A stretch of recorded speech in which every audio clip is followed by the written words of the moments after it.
Good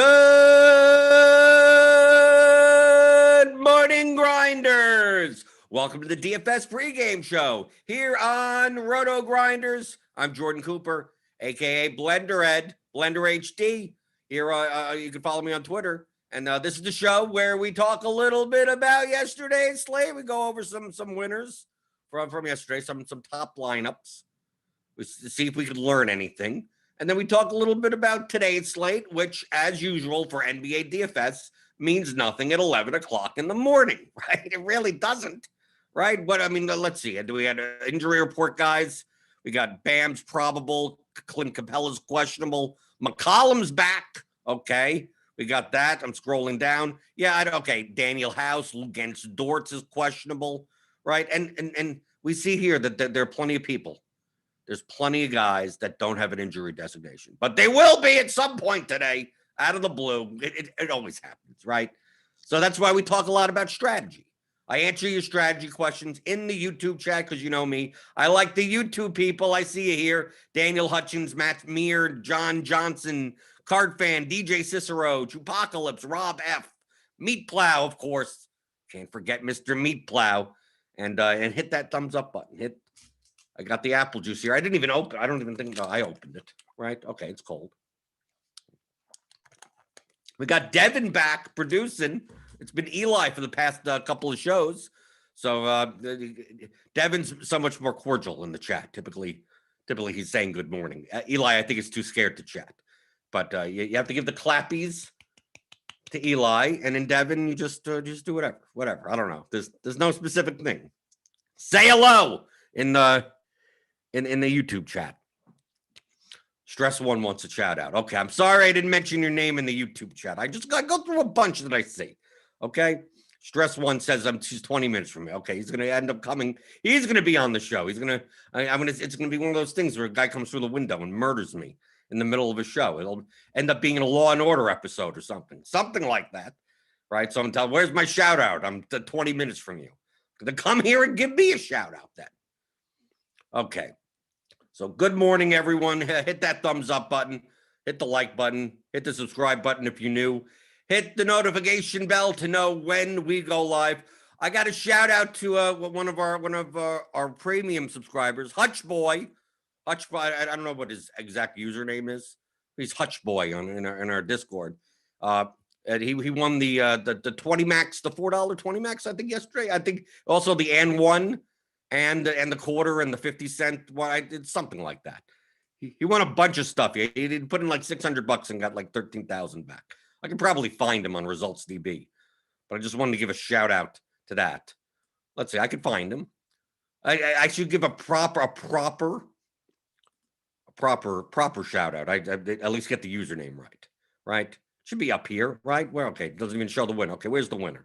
Yeah, Hutchboy 180 right here, right? He's got this. He got the N1 here. Here's the Hutchboy down here, the quarter jukebox. So, yeah, he pretty much had the nuts. I think he had the nuts. I don't know if he could have had a better line. Could you? Let's see. No, he had the nuts. If he had the lineup in the shoot around, he would have won that also, right? I mean, he had the nuts. I don't know how. Pretty much. I mean, heavily leveraged lineup. DeLon Wright, Dante DiVincenzo, but I mean, look at Barton, Hayward, Holmes, THT off the bench, Pirtle at 3%. I mean, pretty much. You had the nuts. I mean, I don't think it's the absolute nuts. I think maybe like a 370 lineup was the nuts, but effectively the nuts. When you combine, Pirtle going off for 7x at 2%, THT at 4% going 11x. Yeah, I mean, he didn't even have Giannis, and Giannis was the highest scorer on the slate because you didn't need it because you had like Barton 8x, Hayward 7x, DiVincenzo enough 6x, DeLon Wright 6x. I mean, you got it all in. And he was even saying in the Discord that like this was like a lucky lineup. Like we go here, we go look at his exposures. Like Pirtle, I think was only in one lineup. He said. Yeah, look, Pirtle, 5%. Right, because he played 20 lineups. Pirtle was in one lineup, and THT was in 3 lineups. right? Claxton in one lineup. See, that's what I'm saying. Like, yeah, sure, he had Quickly. Yeah, he didn't even Giannis in that lineup. He had Luka. But I mean, if you take a look at the exposures versus the field, like if we go by top right here, like it kind of matches, right? Quickly was chalky, Giannis was chalky, Magruder was chalky. Alec Burks, Derek White. I mean, he played most of these guys, but other than like Marcus Morris and Luka Doncic, just so happened. I mean, I think it's a clumping issue. Actually, we take a look. Quickly, Giannis, Magruder. None of those three are in this lineup. None of them. Like technically, really, if you're going to build these lineups, you're probably going to have one of them in. So instead of Delon Wright, you'd have Quickly. But of course, that wouldn't have given him the win. Or that may have given him the win anyway. But I think it was a 4-point difference. Yeah, 4-point difference. Okay, it wouldn't have. He would have ended up coming in third. Or Giannis. Oh, well, you couldn't have played Giannis over Luka because Giannis was a little bit more expensive. But like Magruder wasn't necessary. So it's not like he was completely off the board. It just so happened that he had one right combination. Sometimes that's all you need. Sometimes, I mean, really, sometimes that's all you need. To have Holmes, Pirtle, Barton. So you look, Barton, 30% of his lineups. I mean, it wasn't nuts. DiVincenzo, he just had the right combination, which is fine. So just wanted to shout out Hutchboy 180. It was his biggest win, right? One of our premium subscribers. You could join the RotoGrinders Discord, and you could congratulate him yourself. Hit the link in the description. You get $10 off your first month if you join premium. Especially get the combo premium. Because NBA, we got, what, a month and a half or so, something like that left. But MLB starts up in 2 weeks, right? 2 weeks? I'm counting the days. I'm getting sick of NBA. I've almost pretty much stopped playing NBA GPPs, just to let you know. I'm playing cash. Just it's exhausting. I'm used to late swapping. I used to like NBA DFS. I used to. So I liked all this thing moves and that thing, you got to pay attention. There's an edge there. And then it just gets exhausting. Even if you're doing 5 lineups for GPP, it gets exhausting. Okay, I'm going to play this, and then I'm going to wait. And then I'm going to see this, and then I'm going to have to switch. And then Paul George is out 10 seconds before lock, and then you just throw your hands in the air. You go, why am I doing this to myself? So I can't wait for MLB. That's why I'm counting the days for MLB. But taking a look at Hog Lawrence won the 100K, the shoot around. But he said THT. He had a combination. He had Jokic and Harden. As long as you played a stud, you did well. I mean, I think LeBron was the lowest scoring stud, but I think he scored like 53. So that wasn't that bad. But like Giannis, all the high price guys got there to some extent. Right, but you pretty much needed Holmes. I think you needed Holmes. You probably needed THT at 40 points at 4%. Well, you got enough points out of Campazzo. I mean, he could have played Magruder in that spot. That would have been fine. Bullock, 32 points. Right? I mean, this is not a completely out there lineup. Almost all double-digit owned players outside of like THT. Royal Payne over here. So you had Saban Lee, THT, Caldwell Pope. A little bit weird lineup. But even Randall even got there. Like, there were tons of people that got there yesterday. There were a lot of combinations you could have made. I still think you probably needed Horton Tucker. When he's 4% owned, you probably needed him. Like Rockstar 918. Okay, he didn't have. Okay, here's the first lineup, but it's like, what, almost 10 points behind. Luka, Quickly, Morris, Giannis, Zeller. Basically, Jeff Green. Oh, Jeff Green went off yesterday. Yeah, he did great. 9x or so. But he's 1% owned. It was unnecessary. But I mean, this lineup, outside of Jeff Green, this is not that contrarian of a lineup. Looks a lot like a lot of cash game lineups. Like I had Quickly in cash. I had Marcus Morris. I had Giannis. Bullock was popular in cash. Zeller, I think, was a little bit more popular on FanDuel than on DraftKings, but he was viable. So, I mean, kind of a cashish type of lineup with, maybe a 2v2 or 3v3 off of that. So not that much difference. Going into the YouTube chat. Oh, we see Hutch. Oh, Hutch Boy's in the chat. Hutch Boy saying, hey, Blender, it happened for me last night. Took it down. Yeah, there you go. Hutch Boy says it was his leftover lineups. That's what's called clumping or clustering. So, truthfully, that's a bad thing. Sometimes that's you're not intending on doing that.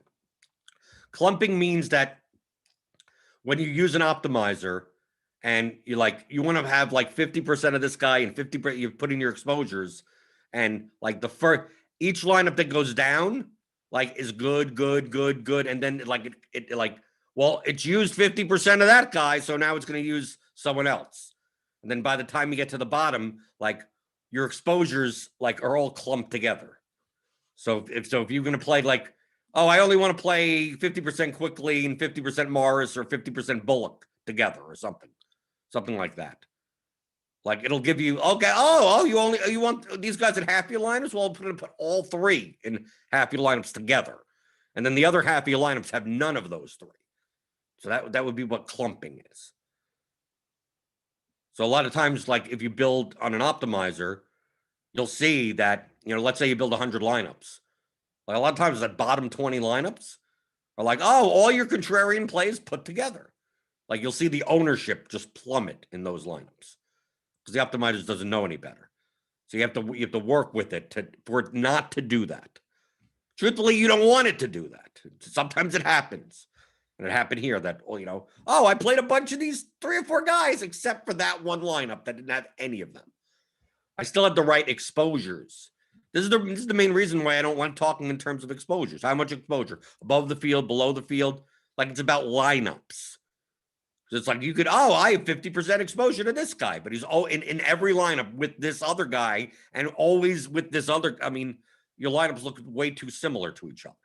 Or they're just bad lineups, right? It's I have 50% of this guy, but it's all bad lineups. It's all lineups that project low and have too high ownership. So it doesn't matter that you have 50% of someone. It doesn't matter. What do the lineups look like?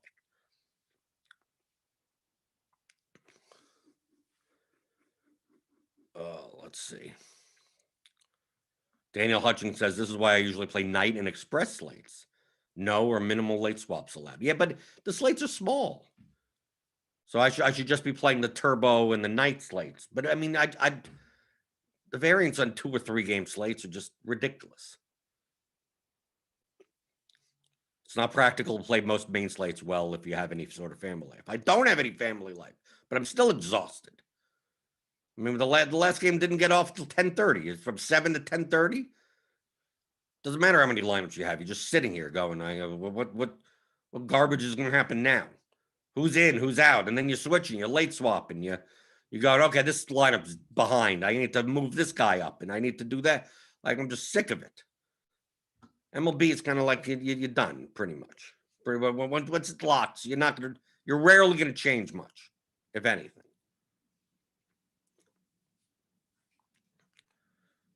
But Hutchboy says clumping is an issue for that pool last night, for sure. It's something I've been working against recently, but last night, some circumstances kept me from being able to work through that. I lucked out. Okay, at least he understands the clumping stuff. And Tenacious C20 says, any tips on utilizing optimizer features to prevent clumping? There are blunt tools you could do bluntly. There are a lot of blunt ways to do everything. That's why, the optimizer is lineup HQ is you get to tell it what to do. It's going to do whatever you want it to do. So if you don't tell it something, it's just going to do whatever it wants, right? So a way to do it is last night. Well, let's. I'm looking on today's slate, but it doesn't show ownership or anything. But last night, let's say you didn't want to play chalky guys together, create a group and just only one. You could do that. That'll prevent clumping. So like last night, if we look at results DB, we go through. Let's go through ownership. Like quickly, Giannis, Magruder, like those three up here that are 30+% owned. If you set a group of like max one, well, then obviously you're never going to get any lineups. We're only going to have one of each of these guys. So that could minimize clumping. You could also set minimum ownership. So for instance, in the build rules, min and max total ownership. So if you don't set a minimum, it doesn't matter. It's going to throw. It could throw in 5% owned guys, even though it does everything else you want it to do. It gets you the right exposures. You may have two lineups at the bottom that have elected the combined ownership, but God knows nothing, like minimal. So let's say, for instance, well, we don't have ownership, so it's hard for me to show it right now. But let's say the optimal's ownership is like 160 total. And then if you took one of these players out, right? One of those, where am I going? Quickly, Giannis, Magruder. So if you just took one of those out, like around 30, right? So if the optimal was 160, maybe you don't want to have a lineup that has more than 130% ownership, right? Which is going to be very hard. Now, if it's going to put all three together, that means it's going to at least, right? 43 plus 30. I mean, you already have 100 between these three players. So if it's going to put all three players together, it's going to give you a lot of contrarian, lower-owned options in the rest of the lineup. And if you set it at 130, then it's more likely to give you two in the lineup or one. So you could use minimum and maximum ownership in order to prevent clumping. Obviously, unique players. And the unique players, like number of unique players, one means that the difference between every one of your lineups is only the difference of one player, or two players, or three players, or four players. So if you're getting clumping, maybe you up that to 3 or 4, depending on how big your player pool is. You're less likely to get clumping. But usually the blunt tools are groups and ownership. But of course, with groups, you're hard coding. You're just basically, I never want any of those chalky players together with each other. And then they're more likely. Let's say last night, you wanted to have a ton of Quickly and a ton of Magruder. You want to have 50% each. Well, if you set a group that they're none of them together, you'll have 50% of lineups with Quickly and 50% of lineups with Magruder separated from each other. You could still up the exposure and say, give me as much of them as you can, just not together. So those lineups will be evenly distributed, more so. And you add that with the min and max ownership, and there you go. Those are blunt tools to do so. Going back into the YouTube chat.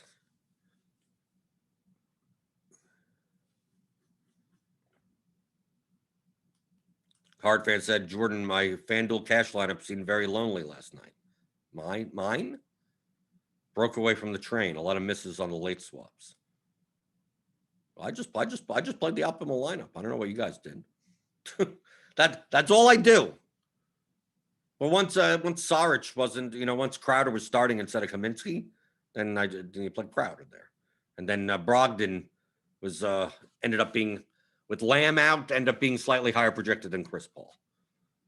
So that was the swap. But I didn't make that decision. Remember, I'm playing cash games with no decisions. I'm just going straight by the projections. But I mean, yesterday in cash was pretty good. I mean, yeah, I lost on DraftKings, but did well on FanDuel, did very well in Yahoo. It's dipping up and down, right? It went down to 17. Now we're back up to almost 19. Right? It's going to go up and down. Right? Like the stock market. Up and down, up and down. This is just cash games, though. Not GPPs. But I'm just like, the GPP stuff is just, my head hurts. I'm done. I just, it's been 3 months? We started the end of 2.5 months, almost 3 months. I'm pooped. Bring on baseball. Don't have to worry about, well, do I fit this guy in the small forward spot because I may have to move this guy because I had the Marcus Morris yesterday. Like, do I put him in the power forward or the small forward spot? Because then if I play him in the small forward spot and I have to swap, then I don't have anyone to go to. And then I end up having to play Taylor or Tucker, and I would have done great. So, I mean, it actually worked out the opposite way.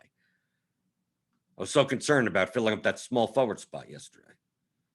Like, it's got to be LeBron. It's got to be Burks. It's got to be something like that. Hayward, right? Because Hayward's small forward, power forward. Then you have to put Giannis in your center spot. And is that a good idea? If you don't play him in the center, then you have to play what center are you playing? Playing Zubac with Ibaka out. My head hurts. I'm done. My head hurts too much.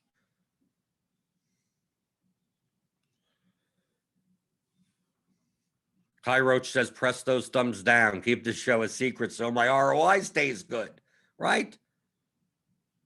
Yeah, the thing is that people will watch the show and just still not do it. That's what we have to rely on, people. People watch the pregame show, or they listen on the YouTube, on iTunes, right? You could do that. You could listen. Go subscribe on iTunes or wherever you get your podcasts. Rate and review it. The RotoGrinders DFS pregame show. But people listen or they listen. They go, you're making no sense. What are you talking about math? What are you talking about never watching games? What are you talking about this game theory stuff? Lineup building, right?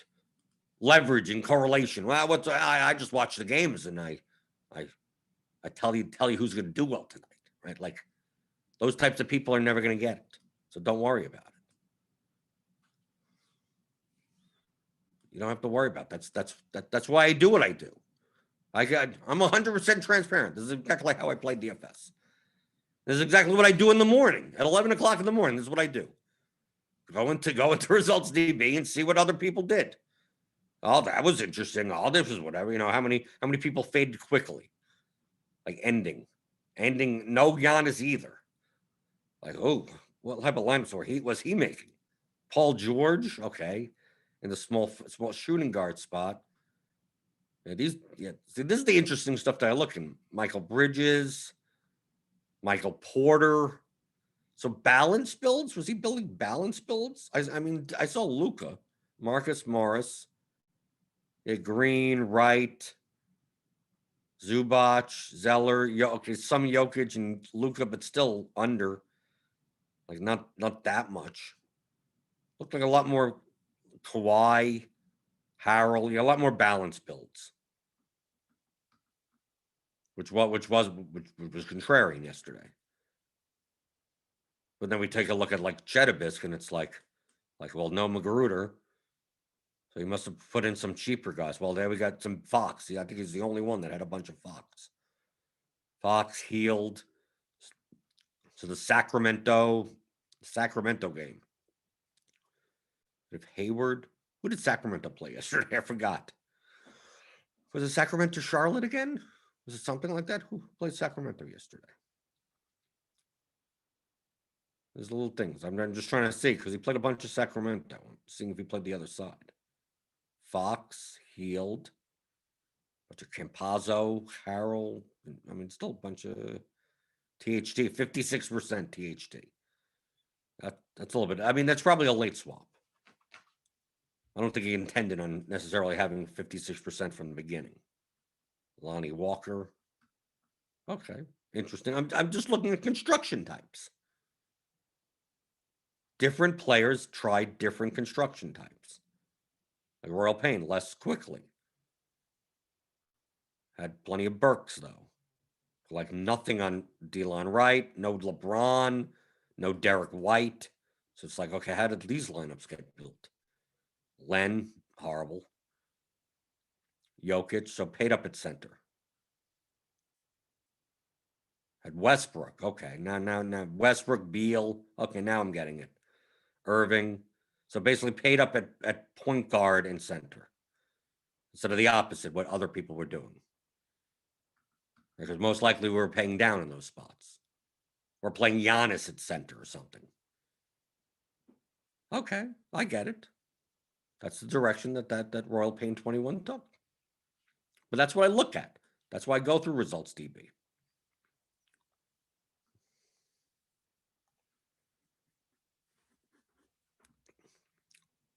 Chris Brown says, joining you late. Grew up in St. Matthews in Louisville. Oh, okay. You're here in Louisville with these. St. Matthews isn't that far away from me. Coming in for the Derby this year, you hope. I don't know. Are they gonna have fans for the Derby this year? I don't know. It's a month and a half away. Would love to buy you apple juice. So you can just send me apple juice. Right? Send it maybe by way of the RotoGrinders office. Send those people apple juice. Send Devin some apple juice. And Eli. You don't have to send me apple juice. The only reason I drink apple juice is because it's not soda. And it's not water. So I need something in the middle of that. Soda is not healthy, and water doesn't taste like anything. So it's like, what's in the middle? Fruit juice. Okay, whatever. There's still sugar in here, right? Isn't it supposed to be natural sugar in apples? I don't know. So what's going on today? On today's slate, tonight's slate. Let's see what we got here. So I'm first look. I don't know what the hell's going on. Moses Brown. Oh my God. Okay, what are we doing here? Why is he coming up? What happened? What did I miss? Did I wake up? What happened? I know. Horford's out. Baisley's out. You got Brown, Roby, like that front court situation. Like Moses Brown has played like 25 minutes in the past couple of games. Yeah, 24, 26, 19. I mean, been efficient, but I mean, steals, rebounds. So is he going to be chalk? Moses chalk? Is he going to part the Red Sea? The Bulls, they're red. He's going to part the Red Sea in the Bulls. So Moses Brown is going to be chalk today. What a world. Yeah, take a look. Sato, okay. We still Sato is still under 4K. Still quickly under 6K. Bullock under 4K. Poku, oh yeah, forgot about him. Yeah, what's wrong with this lineup? I'd play this lineup right now. This probably makes sense. Sato quickly, Bullock, Poku, Brown, SGA, LeBron, and Towns. Seems viable to me.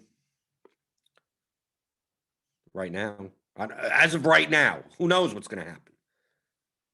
Yeah, play LeBron and James and Towns against each other.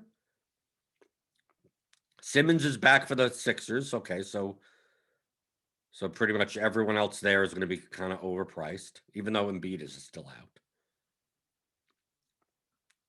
That's why I take a look at RGV. I mean, there's not much going on. As of right now, like the smash percentage is like there's not much. Tony Bradley, I guess, maybe. I mean, these are obviously 5:14 in the morning projections. These are the projections that just like pop into RotoGrinders before anyone makes any manual adjustments. But this does make sense. This stands to be a lower scoring slate if it stays the way it is. So really, the big key to this slate is what you do. What do you do with the Thunder? The Thunder are going to be shorthanded, right? I mean, we even have Maladon in. I think he's questionable also. Right, Svi, I don't know if he's going to play. It's most of the front court, right? Because they still have Ty Jerome. Dort is questionable. They still have Kenrich Williams, Justin Jackson. They seem to not want to play Mike Muscala. So, yeah, I think it's more of the SGA, Poku, Moses Brown type of thing. And I mean, Poku's had games that are ridiculous. I mean, look, 7 for 13, 10 rebounds, 4 assists, block, a steal. He's still 2 out of 11. He's still got 14 points. When he was 3K, he got 32 points. So if he's going to play, if he's going to play 30, 32 minutes in place of Baisley, right? We have him right now at 31 minutes. He's fine, but I think he possibly will be over-owned. If we take a just look at the plus minus on the RGB, just based on that. Maybe you play Roby instead, even though Roby's 5,300. But I think that's going to be the key tonight. As of right now, I always have to say, as of right now, people listen 3 hours from now after, 17 things come in the news.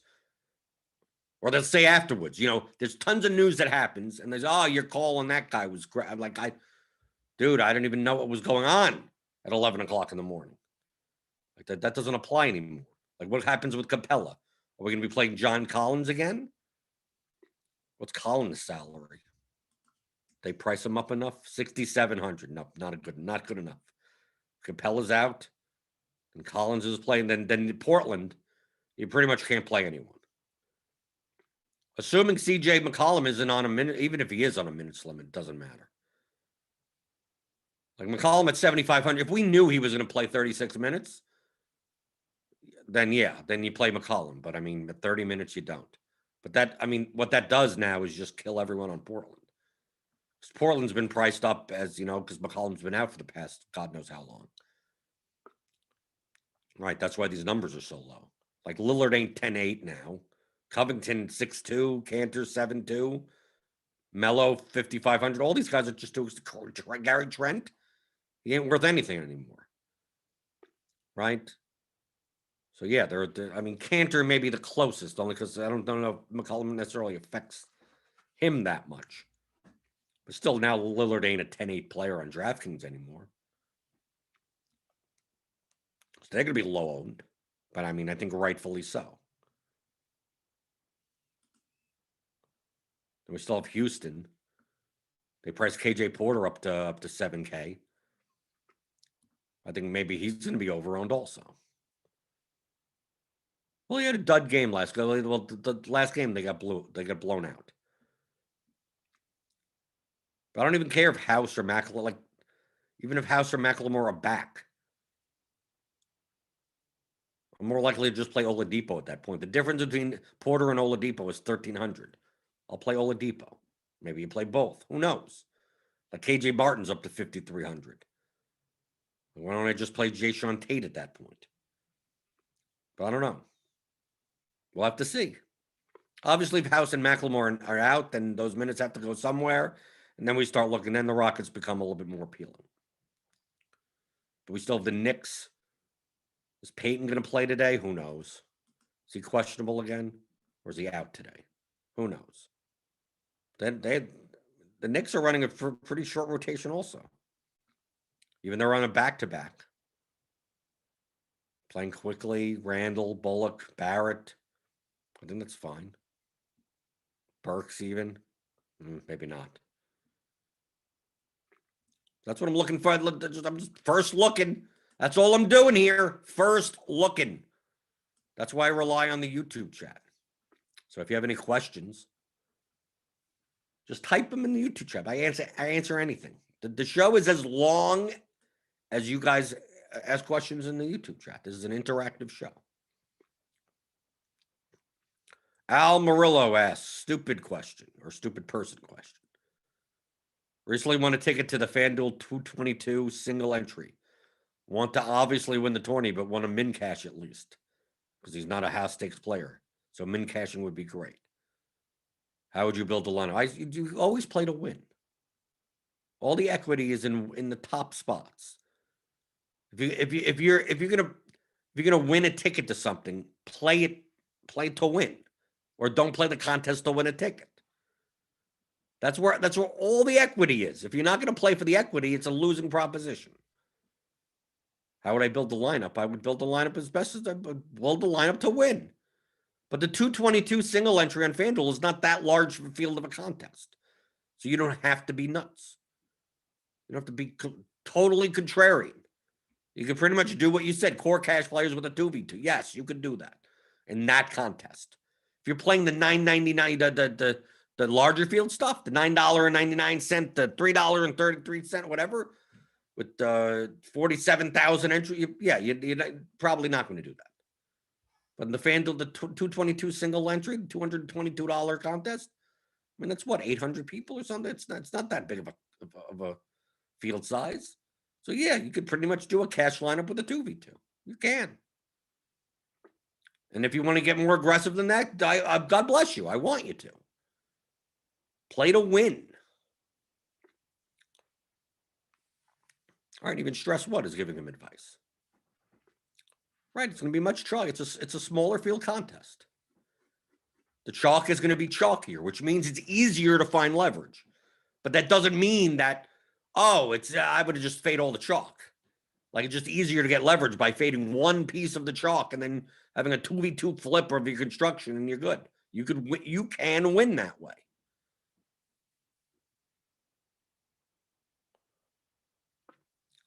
Let's see. Going through the YouTube chat.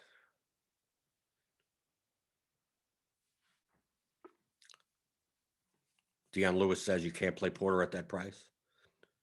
I mean, you can. Nothing's stopping you. I mean, he's put up 35, 40, 45 points. So, I mean, at 7,000, perfectly fine. I mean, it's doable. Why not? But obviously, as the price goes up, the more points you need out of him.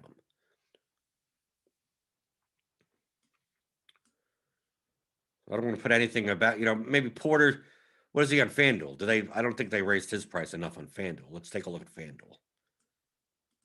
As of right now. As of our 5 in the morning projections, which who knows what the hell that's gonna mean. Now, he doesn't even show up in the optimal here. Well, Bradley's cheap. Yeah, the Sixers are underpriced. Yeah, Ben Simmons is 8,200 on FanDuel. Yeah, okay, now I see. On FanDuel's gonna be a little bit easier. Yeah, Kenyon Martin, right, is only 3,500. He didn't price up the Houston guys. But this is more of a lineup. Simmons, Young, Quickly, SGA, Martin, James, Bradley, Harris, Moses Brown. Could end up being could still be the optimal by 7 o'clock or 7:30. It's a 7:30 slate. Oh, and an extra half an hour. See, these are the slates I wouldn't mind. If the slates were this, like today, my head wouldn't hurt from NBA. Okay? Because look what we got here. We got 1, 2, 3, 4, 5, 6, 7 games. Okay, which is fine. Big enough. I prefer somewhere at least 7. 7 and 9, 10. I don't like the 5-game slate. I want it to be big enough. We got the first game, solo game, 7:30. Okay, great. Perfectly fine. Utah, Boston. Probably not playing anyone from these games. So most likely, unless someone else is out. And then you got 1, 2, 3, 4 games starting at the same time at 8 o'clock. Great. And then you got a 10 o'clock and a 10:30 game. Perfect. If it was like this, I wouldn't mind. Because then it's like, okay, I'm going to get anything that's going to happen in these games, these 4 games. I'm going to get the news, most likely, before 8 o'clock and be able to make any swaps. Oh, this guy's house is out. Well, I could swap there. And this guy's OKC's starting lineup comes out. And Muscala's in the starting lineup. Oh, how are we going to change? Now you got 10 minutes to figure out what to do there. But now you could switch the guys in the Sixers. Mike Scott is starting for the Sixers. What does that mean? Probably nothing, but whatever. You react to that. Bam ends up being a game time decision. So you don't know about that but they're all happening at 8 o'clock. So you're most likely going to find out all this information at once, be able to swap and make your decisions all at once. Then 8 o'clock comes, it locks. And then you have nothing until 10 o'clock. You get to relax. Right? There's not 8:30 game and then 9 o'clock game and then 9:30 game and then 10 o'clock game and then 10:30. It's not constant. It's like, okay, no matter what happens at 8:01 p.m., I don't have to make a decision until like 9:55 anyway. So I could go. I could take a walk. I could do something, right? I'm not mentally taxed anymore. If the slates were more like this, the slates had, if it was 7 o'clock, 3 games started. If it was let's say a 12-game slate, 3 games at 7, 6 games at 8, and at 10 o'clock, 3 games at 10, like something like that. 7, 9, 10, whatever. Just make them all at the same time. None of this 1 game's here, then the next game, then the 6 lock times. That's what makes my head hurt. So yeah, maybe it's more that's not basketball. It's just starting times.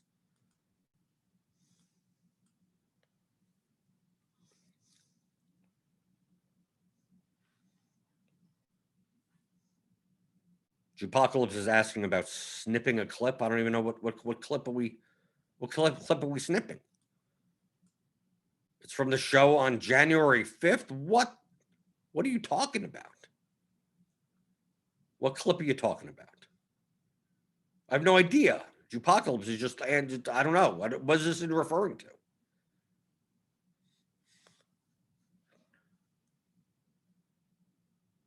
Can I snip that clip and post it? I don't even know what it is. What am I posting? What did I say? My YouTube clip of what? What did I say? Let me know. I don't even know. Snip that clip of what? I don't even know what this is referring to. Oh, the lesson when you showed what a distribution curve was on Khan Academy. Well, just go to Khan Academy and see it. Most people don't understand that, what a projection is. Oh, LeBron James projects for 56.7. No, he projects, it's a curve. One standard deviation between 44 and 74. But people don't get it, right? You guys get it. Well, some of you at least. They get this stuff. That's why you join me in the YouTube chat, helping other people out, hitting that thumbs up button, hitting the subscribe button, hitting the notification bell to know when we go live. I don't know if there's anything more. I don't think there's anything more today. What else could we talk about? There's nothing more to talk about. We got OKC today on one site. We got Houston on the other site, kind of. Philadelphia, because their FanDuel just doesn't, I don't know, they're just asleep when it comes to pricing. And then whatever happened, the 1:30 p.m. injury report, who knows? 5:30 p.m. injury report, who knows? And then one of these 8 o'clock games, someone gets scratched, right? Trae Young is out for no reason, just whatever, right? It's gonna be something. It's always something. We can't even predict what the something's gonna be, but it's gonna be something. You're gonna be sitting there going, I know something is gonna happen. I got to be prepared for it. And then you're never prepared for it because you don't know what the hell's gonna happen. When does MLB come back? Can we get this back soon? That starts what? In 2 weeks, right? The 1st is opening day. Right? We'll have an opening day show. We'll start talking about baseball. Rob F., do you use the defense versus archetype as part of my building process? No. Anything that would be relevant would be already in the projection. So I don't look at it. You're looking, this is literally what I'm looking at. So for Draftkings, here, see between this line where it says projections and that line, that's all I need. I literally don't need anything else. I could show 5 minutes before a slate, and all I need are these columns. That's it. All the stuff you're talking about, defense versus archetype, all the total, all this type of stuff, and all these numbers, all this type of stuff, it's already in there. The range of it already is represented in the range of outcomes. It's already been simulated. I'm getting there. I got the range of outcomes. I got the meetings. I got the plus minus. I got the smash percentage. Got point per dollar. I mean, that's all I need. And the ownership, obviously, which we don't have out yet. We never have out this early. Rarely. Sometimes we do. But that changes, obviously. That's all you need. That's it. That's all you need. I barely have to know I don't even know the names of the players. Names of the players are irrelevant.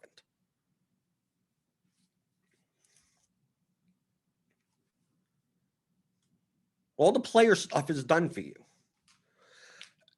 Assuming you have projections. Well, that's why you sign up for RotoGrinders Premium.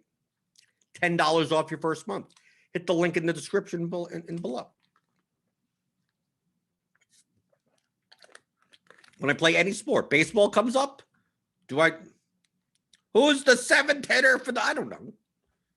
I just look at the numbers. They relate to a player, but I just care about the numbers. Is the projection model good? Yes. Okay. So then what do I have to look at?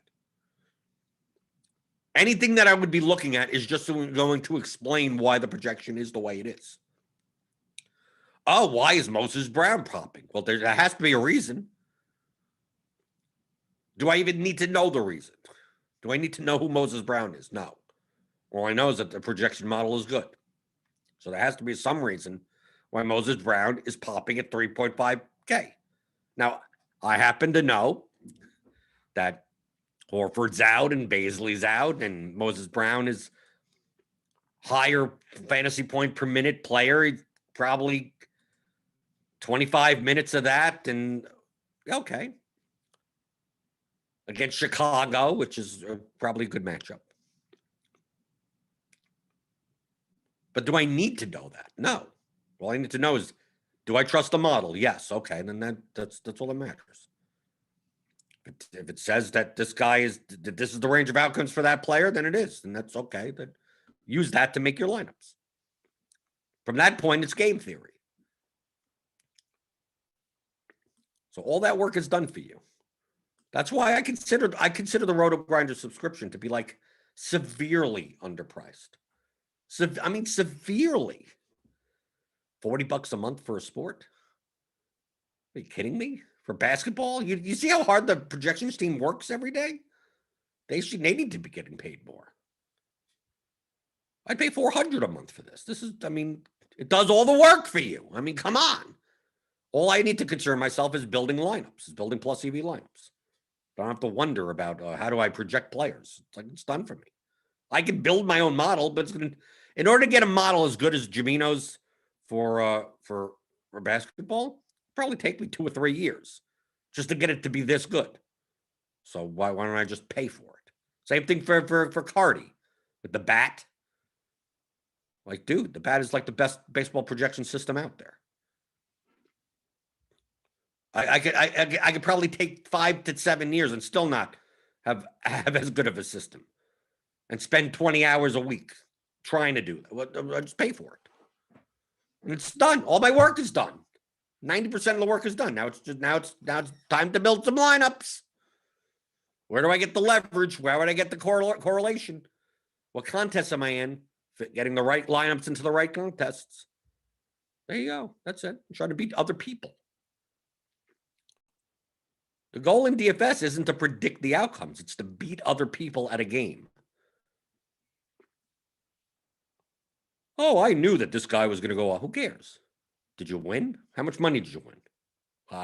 Exactly. So I don't care about being right on a player. I care about winning money. Beating other people, lineups. I want my lineups to beat your lineups.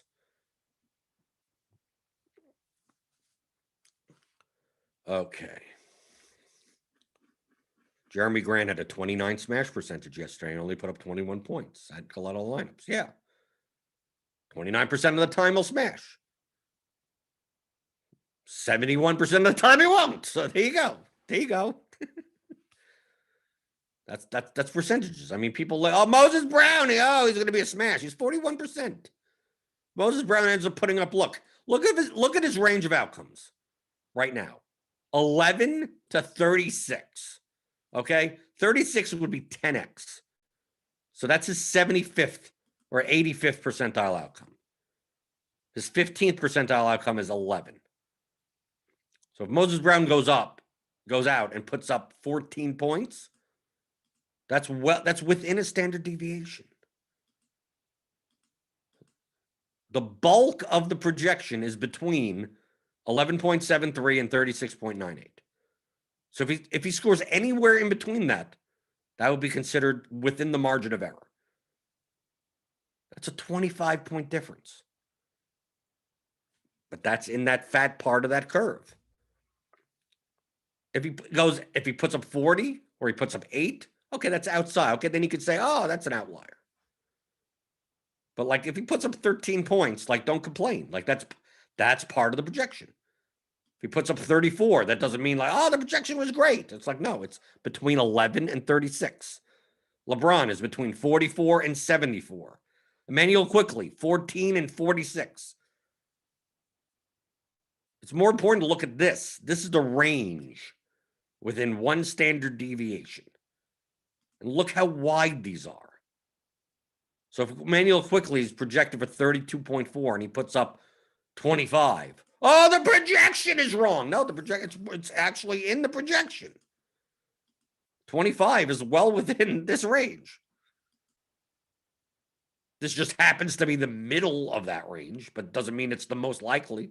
Modally, it isn't.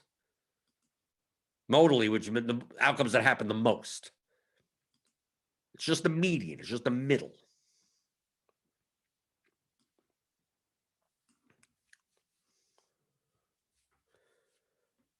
Let's see. Oh, Devin's posting links to line for, I guess, the show on the 5th or whatever. The show on the 5th starting at the 34.30 mark. I've probably shown a project. I've shown a distribution curve before. Clark Kent says the projections sound like the weather, man. But that's what it is. But that is what it is. All the weather guys, all the weather men, the weather people, the weather womans, whatever you want to call them, meteorologists, all they're giving you is probabilistic outcomes. It's going to rain today. No, it's a 75% chance of raining. And then when it doesn't rain, they're like, well, you're an idiot. It's like, well, I said 75%. 25% of the time it doesn't rain, and it didn't rain. Okay, there you go. Done. And you have to think probabilistically, not who's going to do well, who's not going to do well. Well, what percentage of the time? And putting those pieces together in a lineup to try to beat other people. That's the name of the game, beating other people. That's why I made the course. Theory of Daily Fantasy Sports. How to think like a professional DFS player. It's a 15-hour audio course you can pick up at theoryofdfs.com tonight, 7:30 slate, which means Grinders Live is at 6 o'clock. Right, so we got 6 o'clock on this channel on YouTube. It's Dean and someone else, as I always say, because I don't look at the schedule. I know it's going to be Dean, and I know there's going to be someone. There's going to be one or two people with him doing Grinders Live at 6 o'clock Eastern. And then at 7 is Crunch Time. Crunch Time is for premium members only, and that's with Andy Means, Kevin Roth, and probably someone else. Maybe Tuttle, I think, on Mondays, Tuesdays. I don't even know what day it is. Is it Tuttle? Is it Squirrel? Is it someone else? Maybe it's Cards. I don't know. It's going to be with someone, or maybe no one.